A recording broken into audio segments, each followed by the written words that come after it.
हजरत मौलाना सैयद महमूद मदनी साहब दामद बरकातुहुल आलिया को दावत सुखन दूंगा कि हजरत वाला तशरीफ लाएं और अपनी कीमती मारूदात से हम सामीन को महसूस फरमाएं और दुआ भी फरमा दें इंशाअल्लाह।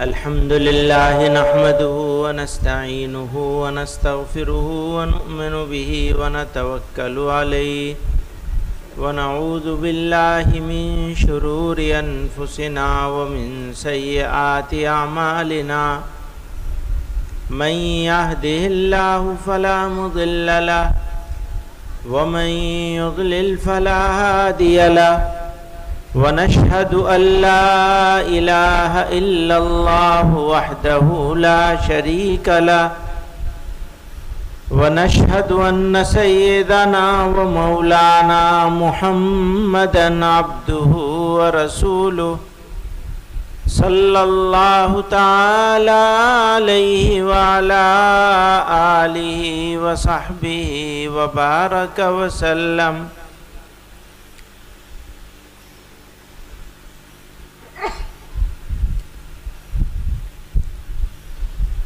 बुजुर्गों और भाइयों,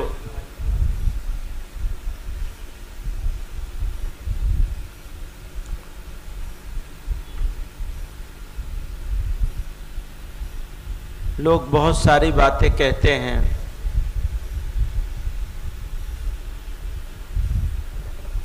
बहुत सारे अलकाब व आदाब लगाते हैं,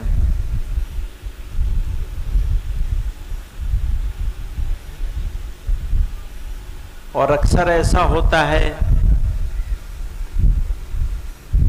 कि उन बातों में मुबालगा होता है, और अगर मुबालगा हद से गुजर जाए तो वो झूठ के ज़मरे में आ जाता है। तो इफरात और तफरीत नहीं होनी चाहिए। बहरहाल अल्लाह ताला का शुक्र है, उसका एहसान है कि उसने ईमान की दौलत से सरफराज फरमाया, हमें भी और आपको भी।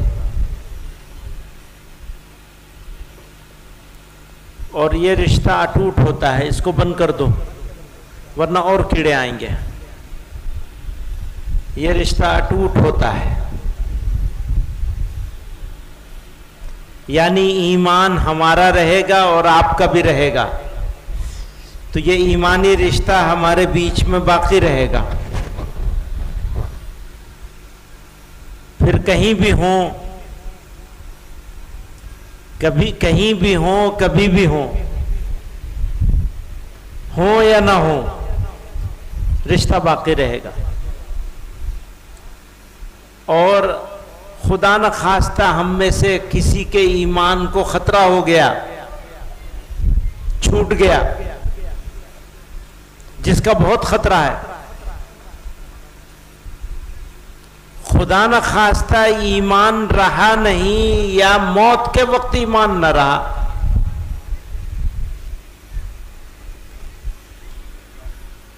तो गए सारे रिश्ते। कभी पता चलता है, कभी पता भी नहीं चलता कि भैया ईमान है या चला गया। ऐसा खामोशी से निकल जाए जैसे बकरी का बच्चा निकल जाता है। ईमान नाम है कुछ चीजों के मान लेने का और कुछ चीजों के किसी भी कीमत पर न मानने का, यह है ईमान। कुछ चीजों को हमें हर हाल में मानना पड़ेगा और कुछ चीजें ऐसी हैं जिनको हम हरगिज नहीं मान सकते। बस अब इस पर हम कायम हैं तो हमारे पास ईमान है।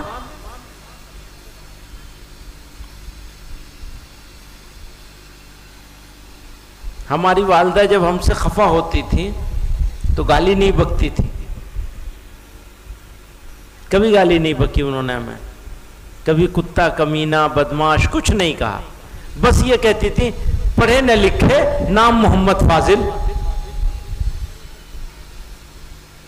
पढ़े न लिखे नाम मोहम्मद फाजिल, यानी वो डायरेक्ट जाहिल भी नहीं कहती थी हमें। उन्हें यह कहना होता था कि तुम जाहिल हो, जहालत का काम कर रहे हो, जब गुस्से में होती थी। लेकिन कभी उन्होंने हमें जाहिल नहीं कहा। बस पढ़े न लिखे नाम मोहम्मद फाजिल, यानी अपने आप को पढ़ा लिखा समझते हो।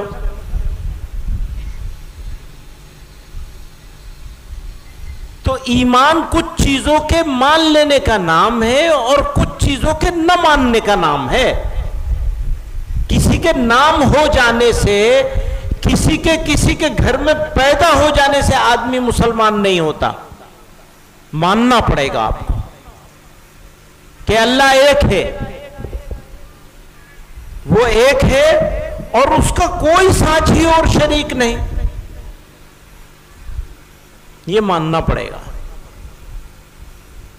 और ये कभी नहीं माना जा सकता, ध्यान कीजिएगा, ये कभी नहीं माना जा सकता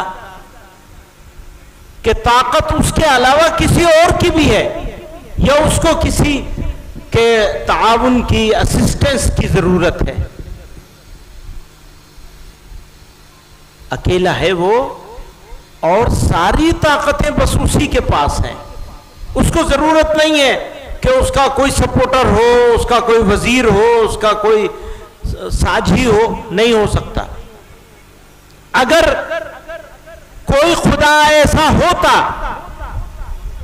कि उसको किसी और की मदद की जरूरत होती तो वो खुदा हो ही नहीं सकता। तो हम कभी नहीं मान सकते कि उसका कोई साझी और शरीक भी हो सकता है। इसी का नाम तो ईमान है। ये हमें मानना पड़ेगा कि जनाब रसूलुल्लाह सल्लल्लाहु अलैहि वसल्लम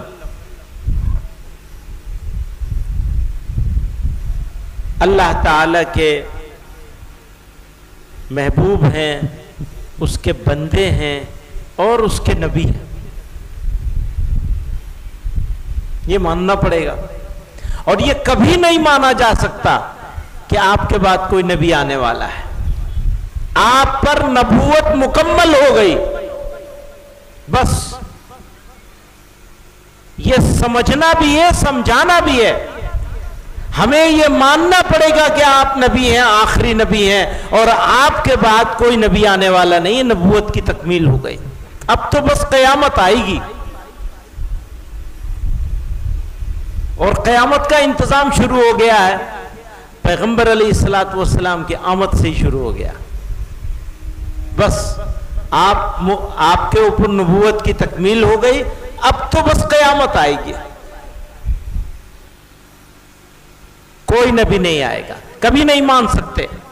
और जो नबूवत का दावा करे वो झूठा है, कज़्ज़ाब है, ये मानना पड़ेगा। कुरान अल्लाह का कलाम है और मुकम्मल है। जिन चीजों का हुक्म दिया उनको मानना पड़ेगा। मानने का मतलब समझते हैं? अपनी जिंदगी में इंप्लीमेंट करना पड़ेगा, लागू करना पड़ेगा। मानने का यह मतलब नहीं है जबान से कह दिया जी मैं मानता हूं। अब्बा जी ने कहा पानी पिलाओ, लड़के ने कहा मैं तो अपने बाप का बहुत चहीता हूं और मेरे बाप के ऊपर कुर्बान हूं मैं। बाप ने रात में 12 बजे आंख खुली, प्यास लगी थी, बेटे से कहा पानी पिलाओ। बेटे ने क्या कहा? अरे सो जा। कहां तुझे आधी रात में पानी की पड़ी है, नींद खराब कर रहा है। ऐसे बेटे को मानने वाला बेटा माना जाएगा? माना जाएगा? नहीं माना जाएगा ना।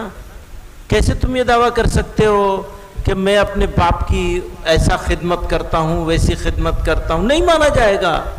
खुद ही अपने दिल पर हाथ रख के सोच लो, जिन चीजों का हुक्म दिया उनको मानना पड़ेगा और जिनसे रोका उसको उनसे रुकना पड़ेगा। यह मतलब है कुरान पर ईमान लाने का। अल्लाह का कलाम है, अल्लाह का हुक्म है वो। अब अल्लाह को तो मानते, हुक्म को नहीं मानते, कैसे चलेगी? तो ईमान में गड़बड़ आ गई ना। हुक्म हमारे ऊपर लागू होगा, कुरान के अहकामात हमारे ऊपर इंप्लीमेंट होंगे। ये घड़ घड़ क्यों बोल रहा है? माइक घड़ घड़ क्यों बोल रहा है? इसको हटा दो, बार बार आवाज आ रही है, क्या प्रॉब्लम है?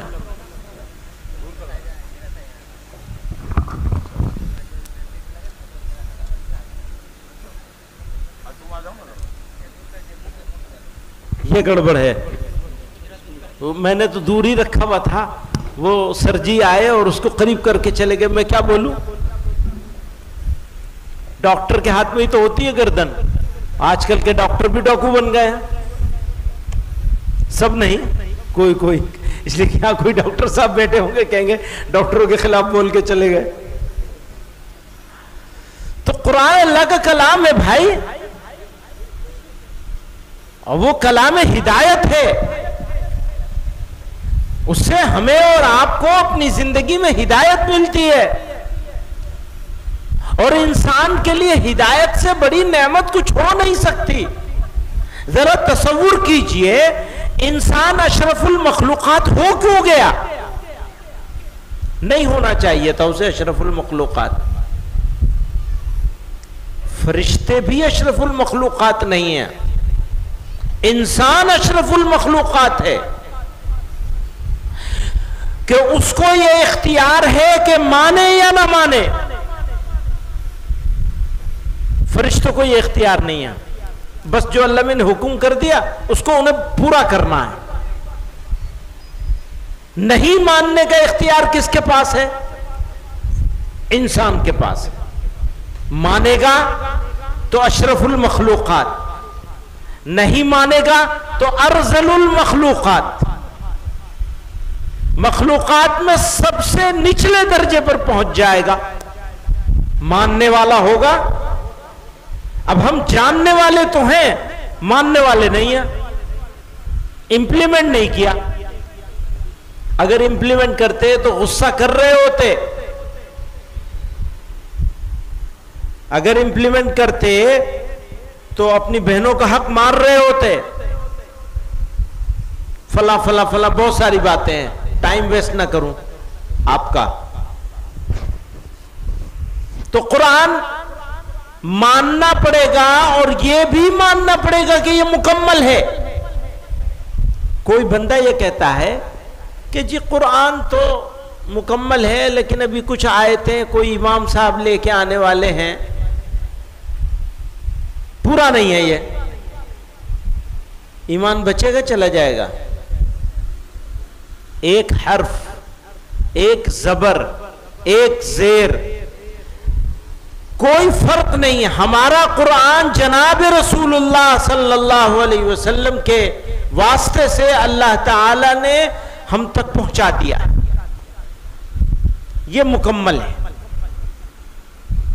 अपनी शक्ल के एतबार से भी और अपने हुक्म के एतबार से भी, जाहिर के एतबार से भी, बातिन के एतबार से भी मुकम्मल है यह कुरान। जो मानेगा वो और मुसलमान, जो नहीं मानेगा उसकी जो मर्जी हो, जो चाहे करे, वो बाहर है। कहते हैं ना, हम तो किसी को नहीं बाहर कर रहे, वो खुद ही बाहर कर लिया। उसने, बंदे ने खुद ही बाहर कर लिया जब यूं कह दिया कि अल्लाह ताला के नबी आखिरी नबी नहीं है, नऊज़ बिल्लाह। तो अंदर रह गया, बाहर हो गया। जो ज्यादा पढ़ लिख जाते हैं ना लोग, वो दोस्त लोग ये कहना शुरू करते हैं, मियां तुम बाहर। हम नहीं किसी को बाहर कर रहे, हमें तो शौक है लोग सब अंदर आ जाएं, हमें तो ये शौक है। लेकिन कुरान ईमान जो है वो जब तक ईमान मुकम्मल नहीं होगा तब तक कैसे अंदर आ जाओगे? चाइना का आदमी कहे मैं तो इंडियन हूं, कैसे हो जाएगा इंडियन? इंडियन होने के लिए कुछ उसके क्राइटेरिया है, वो पूरा होगा तो इंडियन हो जाएगा। किसी अफसर से बहस हो रही थी तो मैंने यही कहा, भाई कोई चाइनीज आकर तुम्हारे पास बैठ जाए दिल्ली में कर ले मैं तो इंडियन हूं, तुम मान लोगे उसे? नहीं मानोगे। तो जैसे इंडियन होने के लिए कुछ शर्तें हैं, कुछ क्राइटेरिया है, ऐसे ही मोमिन होने के लिए कुछ शर्तें हैं और कुछ क्राइटेरिया है। अब वो क्राइटेरिया उन लोगों ने फुलफिल नहीं किया तो ईमान वाले नहीं रह गए। ताल्लुक कहां से है? दिल से है। मामला कहां का है? दिल का है। दिल ही मानता है, दिल ही डिनाई करता है, इनकार करता है। कहां से डिनाइल होता है? दिल से होता है। अच्छा जी, हम मानते हैं अल्लाह मियां एक है, हम ये भी मानते हैं कि कुरान अल्लाह का कलाम है, हम ये भी मानते हैं कि जनाब रसूलुल्लाह सल्लल्लाहु अलैहि वसल्लम अल्लाह के नबी हैं और आखिरी नबी हैं, आपके बाद कोई नबी आने वाला नहीं। हम ये भी मानते हैं कि आखिरत की जिंदगी ही असली जिंदगी है, फिर भी मौत से डर लगता है हमको। हम ये मानते हैं कि आखिरत की जिंदगी ही असली जिंदगी है, फिर भी मौत से डर लगता है। क्यों डर लगता है? इसलिए डर लगता है कि जबान से मान लेते हैं, दिल नहीं मानता। दिल तो यहां उलझ गया। कहां से प्रॉब्लम आई? दिल कहां उलझ गया? यहां उलझ गया। ये जो टेम्परेरी लाइफ है, आरजी जिंदगी है, उसको परमानेंट लाइफ की तरह ट्रीट करना शुरू कर दिया, हमेशा की जिंदगी की तरह हमने जीना शुरू कर दिया। अगर ये मालूम है कि मौत आनी ही आनी और टाली नहीं जा सकती, तो फिर मुर्दों की तरह जीना तो सीख जाओ। अगर ऐसा हो जाए तो मजा ही मजा है, पलट जाएगी जिंदगी, फिर अपने ऊपर इंप्लीमेंट करना आसान हो जाएगा। अब मैं एक किस्सा सुनाता हूं आपको। हजरत ख्वाजा अब्दुल कादिर जिलानी रहमतुल्लाह अलैह, ये दिल का मामला है, जरा ध्यान रखिएगा, दिल का मामला है। और ये जो इसका कोई सर्टिफिकेट नहीं बांट सकता कि कौन मुसलमान है, कौन मोमिन है, कौन गैर मोमिन है, कौन मुसलमान है, कौन गैर मुस्लिम है, ये सर्टिफिकेट कौन देगा? कौन देगा ये सर्टिफिकेट? अपने आप से पूछना पड़ेगा, मुझे भी और आपको भी, हम हैं कि नहीं है।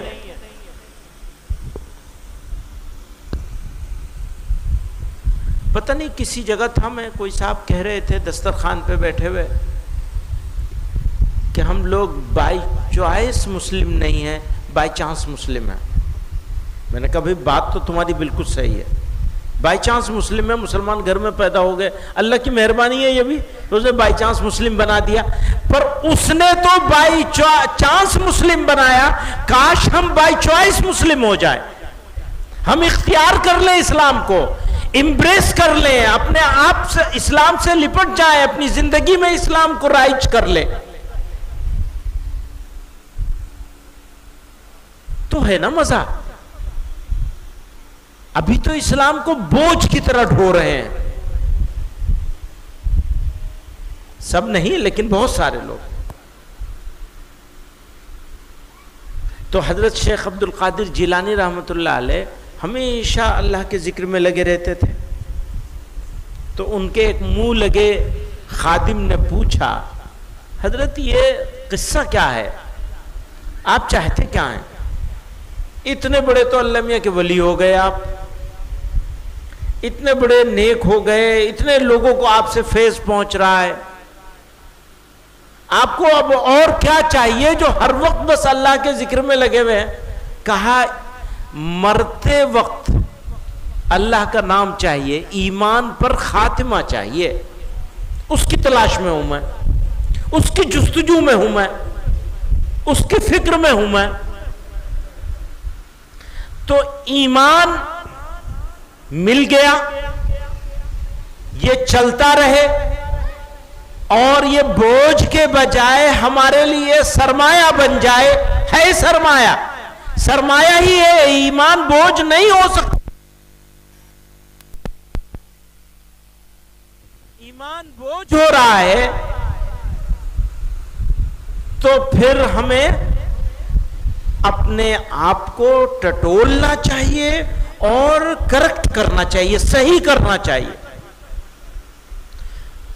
सही करना चाहिए और फिर सही जगह पे रखे रहे और अल्लाह मियां से इस बात की मदद मांगते रहे कि मरे तो खात्मा हो जाए ईमान पर। मैंने अपने बुजुर्गों से सुना, दुआ क्या किया करते थे, अल्लाह जब तक आपने जिंदगी रखी है, गौर से सुनिएगा, जब तक आपने जिंदगी रखी है अपने सिवा किसी का मोहताज मत करिएगा। अपने सिवा आपकी मोहताजी तो हमारा तलब है, हमारी तलब है, हमारी डिमांड है, हमारी मांग है, हमारी जरूरत है। आपकी मदद के बगैर तो हम कुछ नहीं है, आप ही की मदद चाहिए हमको। तो अपने सिवा किसी का मोहताज ना बनाइएगा जब तक हमारी। तो दुआ ये करते थे कि अल्लाह अपने सिवा किसी का मोहताज ना बनाइए। और जब मौत का वक्त आ जाए तो ईमान पर खात्मा नसीब फरमा दीजिए।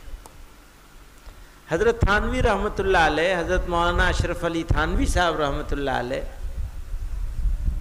तशरीफ रखते थे। किसी ने आकर ये कहा, हजरत फलाना आदमी आपको बड़ी गाली दे रहा था। वो गालियां भी सुना दी मजलिस में, ऐसे ही असर के बाद बैठे थे हजरत, बहुत सारे लोग बैठे थे, सबके सामने उसने आके सुना दिया कि फलाने आदमी ने आपको बड़ी गालियां बकी है। हजरत के चेहरे पर कुछ असर नहीं आया। तो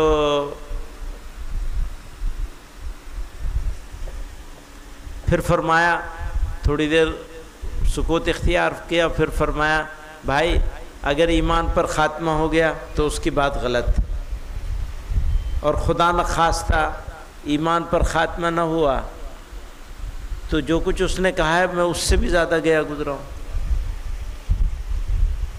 तो मकसूद इन लोगों की नज़र में, अल्लाह वालों की नज़र में आखिरत रहती थी, मौत का वक्त रहता था। और वो मौत जो है ना, वो लोगों के नज़दीक बुरी चीज़ है, लोग उसको बुरा समझते हैं, इनक़िता हो जाता है। भाई भतीजे, बेटे बेटियां, नवासे पोते, सब लोग बहुत अजीज़ होते हैं। नवासे पोते तो बहुत ही ज़्यादा होते हैं, पोते पोतियां, नवासे नवासियां, ये सब बहुत अजीज़ होते हैं, तीसरी जनरेशन। तो उनको छोड़ने का मन नहीं करता, ये होता है, अच्छी नहीं लगता, पता नहीं क्या होगा मौत के बाद। अरे भाई, परवरदिगार ने तुम्हें इंसान बना के पैदा किया, ठीक ठाक बनाया, अशरफुल मखलूक़ात बनाया, ईमान की दौलत से नवाजा, अपने महबूब सल्लल्लाहु अलैहि वसल्लम का उम्मती बनाया, इतनी नेमतें दी कि हम उसके काबिल नहीं थे, ना हम ना आप। कितनी नेमतें दी हैं, शुक्रिया नहीं अदा कर सकते उन नेमतों का। जिस मालिक ने इस दुनिया की आर्जी जिंदगी में इतनी नेमतें दी, यकीन जानो अगर ईमान के साथ खात्मा हो गया तो जितनी नेमतें यहां मिली हैं उससे 1000 गुना बड़ी नेमतें वहां मिलेंगी इंशाअल्लाह। इसका यकीन करोगे तो शौक हो जाएगा मौत का। मौत का डर दिल से निकाल दीजिए, शौक हो जाए दिल में मौत का।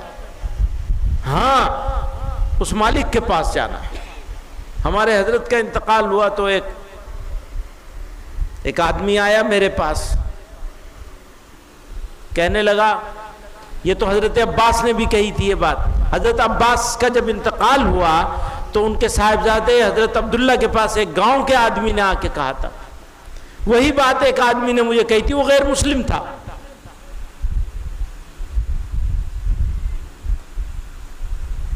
उसने कहा, परेशान मत हो ना तुम,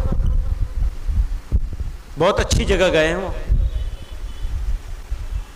वो मुझे याद है उसका जुमला, बड़े सादा अल्फाज में उसने कही थी बात, कि जिसके लिए वो जिंदगी भर, ये अगला जुमला उसका, जिसके लिए वो जिंदगी भर दौड़ते रहे, भागते रहे, उस मालिक ने उन्हें अपने पास बुला लिया, अपने पास बुला लिया मालिक ने। कितनी कीमती बात है ये, इसी को समझना है। तो घबराओ मत, बल्कि शौक होना चाहिए, वही असली वतन है। यह मानना पड़ेगा कि वहां यहां के बाद जो जिंदगी वहां शुरू होगी वो कभी खत्म नहीं होगी, फिर कभी मौत नहीं आएगी, किसी तीसरी दुनिया में जाना नहीं होगा, हजारों लाखों करोड़ों सालों में भी वो जिंदगी खत्म नहीं होगी। वही तो असली जिंदगी है।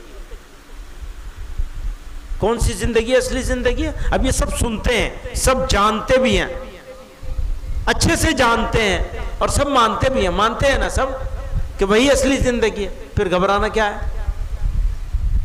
हाँ, तैयारी करनी है, तैयारी करनी है। तैयारी करने के अलग अलग लेवल होते हैं।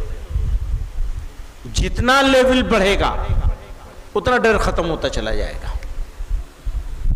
कुर्ब होता चला जाएगा, डर खत्म होता चला जाएगा। फिर डर रहेगा तो इस बात का रहेगा कि कहीं महबूब खफा ना हो जाए, कहीं बुरा ना लग जाए उनको, कहीं उनको बुरा ना लग जाए, हमारा ये काम बुरा ना लग जाए। ये डर दिल में पैदा हो जाए कि हमारा ये काम बुरा ना लग जाए, यानी जहन्नुम में डालने का डर खत्म हो जाए, जन्नत का शौक खत्म हो जाए, उनकी रजामंदी का शौक पैदा हो जाए, वो राजी रहे। कहीं ऐसा ना हो कि उनको हमारी कोई बात बुरी लग जाए, कहीं उनको मेरा ये काम, हमारा ये काम बुरा ना लग जाए।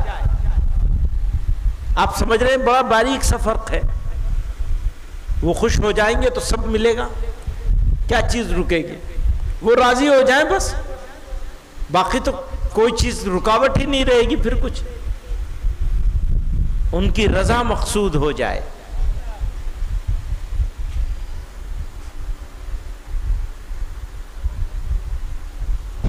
अल्लाह ताला का जिक्र, ये जो हम ईमान की बात कर रहे थे ना, यहां से शुरू करी थी बात मैंने, उसका ताल्लुक दिल से है, मानने का भी और न मानने का भी। वही ईमान होता है।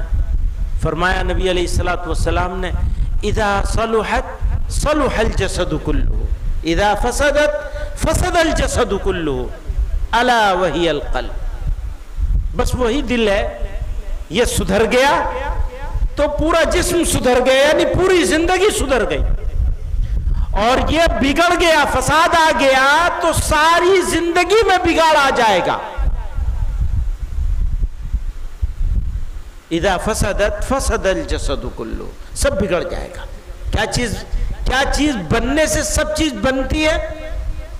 दिल। क्या चीज बिगड़ने से सब चीज बिगड़ती है? दिल। अला वही अल क़ल्ब, बस वो तो दिल ही है। दिल को संभालो। अब दिल कैसे संभलेगा? कहां ढूंढेंगे? ये दवा कहां मिलेगी कि दवाए दर्द दिल कहां मिलेगी?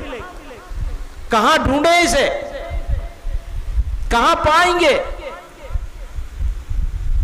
तो ये भी जनाब रसूलुल्लाह सल्लल्लाहु अलैहि वसल्लम इसके बारे में भी साफ साफ फरमा रहे हैं, बार बार फरमा रहे हैं, एक जगह नहीं बहुत जगह। खुद अल्लाह ताला कुरान में फरमा रहे हैं। जिक्र करने वाले की और न करने वाले की, कि वो जो फरमाया कि हर चीज, हर मेल को दूर करने, हर बुराई को दूर करने के लिए कोई ना कोई चीज बनाई गई है। पीतल को साफ करने के लिए ब्रासो बनाया गया, कपड़े को साफ करने के लिए सर्फ बना लिया लोगों ने, राख से मांज लिया बर्तन को, साफ हो गया। और बहुत सारी चीजें, आजकल तो हर चीज के लिए अलग अलग चीजें आ गई हैं। शीशा साफ करने की अलग आ गई, फलां चीज साफ करने की। फरमाया दिल साफ करने के लिए अल्लाह का जिक्र है। दिल के ऊपर जब गुनाह करता है इंसान तो एक काला धब्बा पड़ जाता है। वो धब्बा गुनाह करता रहता है, करता रहता है, करता रहता है, धब्बे डलते रहते हैं, डलते रहते हैं। हजरत फरमाते थे गुनाहों की वजह से सियाही के तप्पड़ जम जाते हैं। कैसे साफ होंगे? जल्दी से साफ भी नहीं होंगे। ज्यादा गंदा हो गया तो देर लगेगी साफ होने में, ज्यादा रगड़ घिस करनी पड़ेगी तो घबरा जाता है बंदा, कहता है कितना जिक्र करूं, थक गया मैं।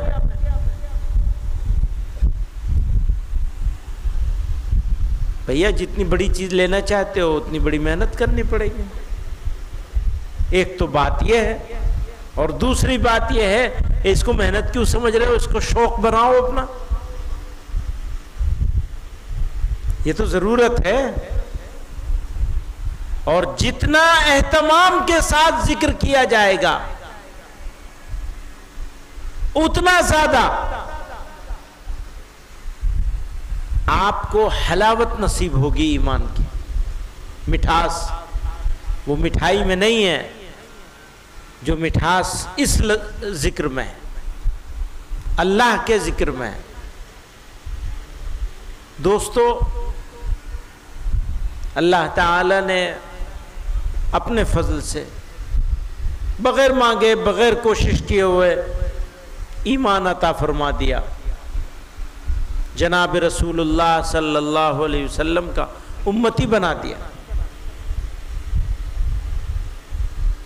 एक तरह की गारंटी हो गई कि अगर ईमान पर खात्मा हो जाएगा, उम्मती रहते हुए चले जाएंगे इस दुनिया से। अगर जरूर लगेगा, मालूम नहीं है कि कौन जाएगा कौन बिछड़ जाएगा, ये मालूम नहीं है। दिल में यह डर हमेशा रहना चाहिए कि कहीं खुदा न खास्ता हम बिछड़ ना जाएं। और वसवसों का तो यलगार है, और मोबाइल ने कमाल कर दिया, जवानों की जवानी खा गया, बूढ़ों के बुजुर्गों की बुजुर्गी चाट गया। ये दीमक से ज्यादा खतरनाक। पहले गुनाहों के लिए बाजार जाना पड़ता था, अभी जेब में है। बदतरीन चीज है। और जवानों को बिस्तर पे पहुंचा दिया है। लोगों के पास वक्त नहीं रह गया, रिश्ते खराब हो रहे हैं, पेशेंस चला गया, सब्र चला गया, एक दूसरे को बर्दाश्त करने के लिए तैयार नहीं। ये मोबाइल की वजह से। शैतान का आज के जमाने में सबसे बड़ा हथियार मोबाइल है। अच्छे अच्छे लोग, कारामद लोग, काम वाले लोग, फिक्रमंद लोग, ऊंची पोजीशन पे बैठे हुए लोग मोबाइल के गुलाम हैं।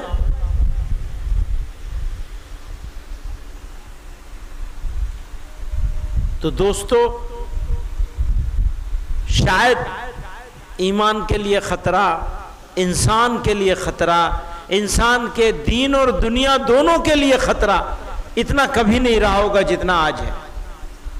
और ऐसे में जो बचा के निकाल ले जाएगा वो कितने बड़ा कमाल का होगा, कितने बड़े कमाल का होगा।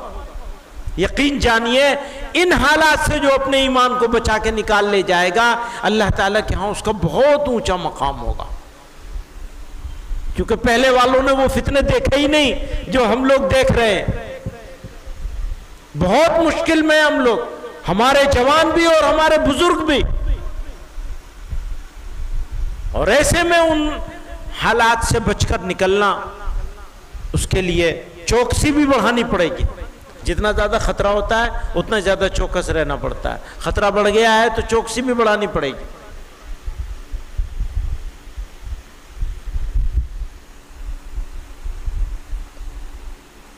तो अल्लाह ताला ने ईमान अता फरमाया, अपने महबूब सल्लल्लाहु अलैहि वसल्लम का उम्मती बनाया। अब तक हम लोगों को यहाँ पहुँचा दिया ईमान के साथ। अल्लाह ताला ईमान पर ख़ात्मा भी नसीब करे और ऐसे आमाल पर साबित कदम कर दे जिनकी वजह से ईमान पर ख़ात्मा नसीब होता है। मैं आपको सही बता रहा हूँ, मुझे अब से पहले अपने ईमान का कभी इतना खतरा नहीं हुआ जितना अब है इस वक्त। पता नहीं ईमान पर खात्मा भी होगा या नहीं होगा। ऐसा हालात होते चले जा रहे हैं रोज बरोज। तो अल्लाह ताला हमें, आपको, सबको ईमान पर साबित कदम रखे और ईमान पर मौत नसीब फरमाए। व आखिर दावाना अल्हम्दुलिल्लाहि रब्बिल आलमीन। भाई दुरूद शरीफ पढ़ लीजिए।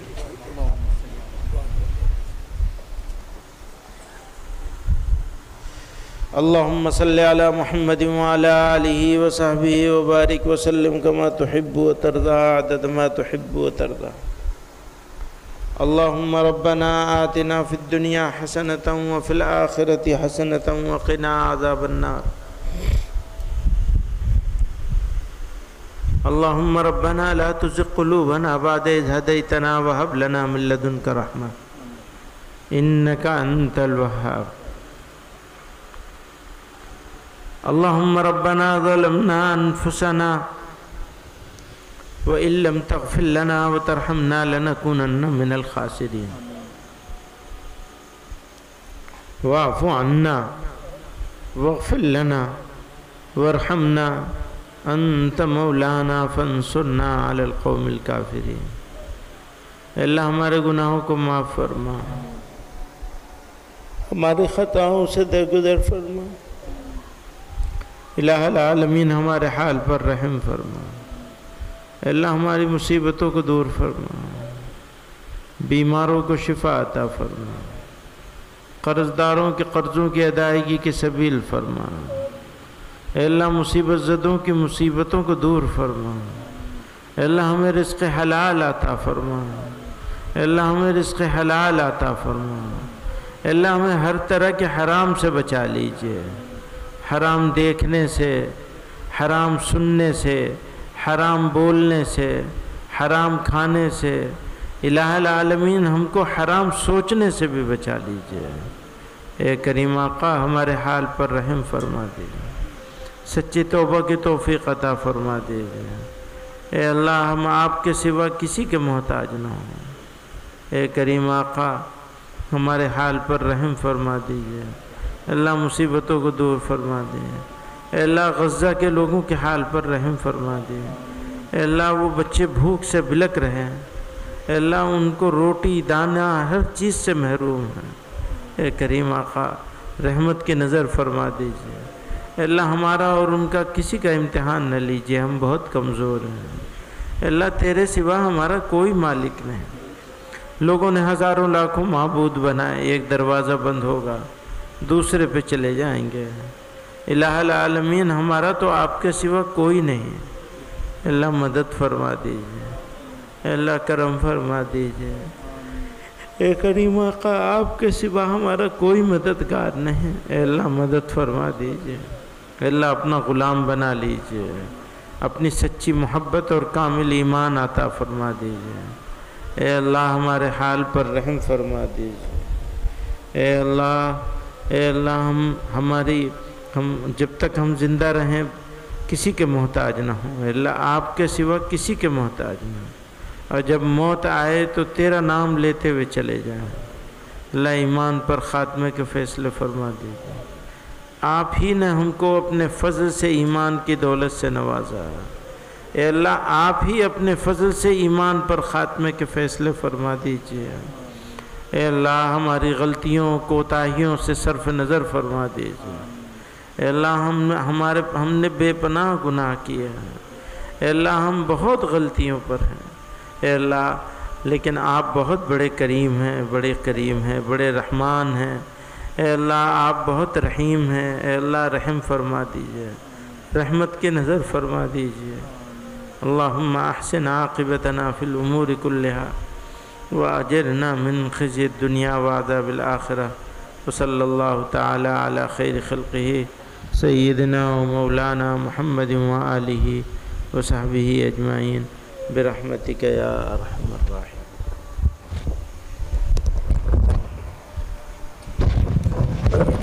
जिन हज़रात को बैत होना हो मस्जिद के अंदर चले जाएं, वुज़ू करके मस्जिद के अंदर चले जाएं। अभी नमाज से पहले ही बैत होगी। बैत के बाद नमाज खड़ी होगी। बैत होने के बाद मौन बैत खत्म हो जाए।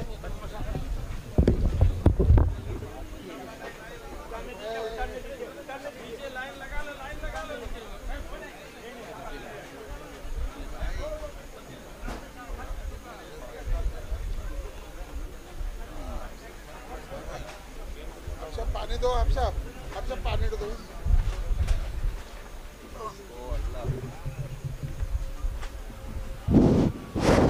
अनिल अनिल साउंड दो। हेलो हेलो हर साउंड। भाई बाहर से आए हुए मेहमान जितने उनके खाने का इंतजाम किया है, आप लोग से गुजारिश है खाना खा के जाएंगे। बाहर से आने वाले सब खाना खा के जाएंगे, उसके बाद गांव वाले खाएंगे। ईदगाह के पास हमारा इंतजाम है, बाहर से आए हुए मेहमान सब खाना खा कर जाएंगे, उसके बाद बस्ती के हम लोग के लड़के लोग खाएंगे।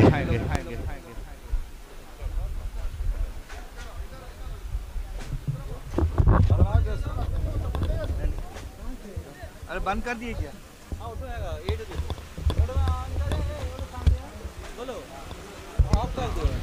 हजरात, जैसा कि ऐलान किया गया कि जो हजरात बाहर से तशरीफ़ लाए हैं सबको खाने की दावत है। सभी हजरात खाना तनावुल फरमा के जाएं।